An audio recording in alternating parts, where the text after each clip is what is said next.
my parents never let on that we were not a wealthy family. I thought we were millionaires.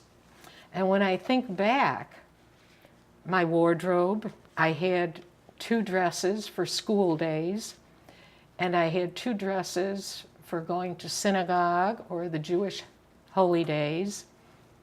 And I still see my mother in the kitchen starching those dresses. She starched everything, even kitchen towels. Starch in those days was a powder, and it was put on the stove with some water, and it boiled, and you stirred it, and then you just somehow lightly poured it on the clothing, and even kitchen towels, bed sheets, everything was starched.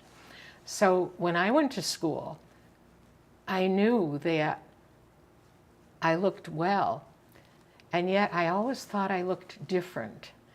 And now when I see pictures of me in the growing up years, I did look different. I was the best dressed.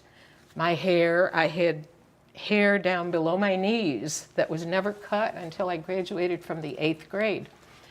And with that hair, my mother made 4 braids and then plaited them around, and she would buy ribbons and make very fancy bow ribbons, and I had one on each side. So I was well dressed, well taken care of, and I thought that wardrobe was wonderful. I had 1 pair of shoes for synagogue, and I had 1 pair of shoes for school, and I was one of very few children who had sneakers for gym.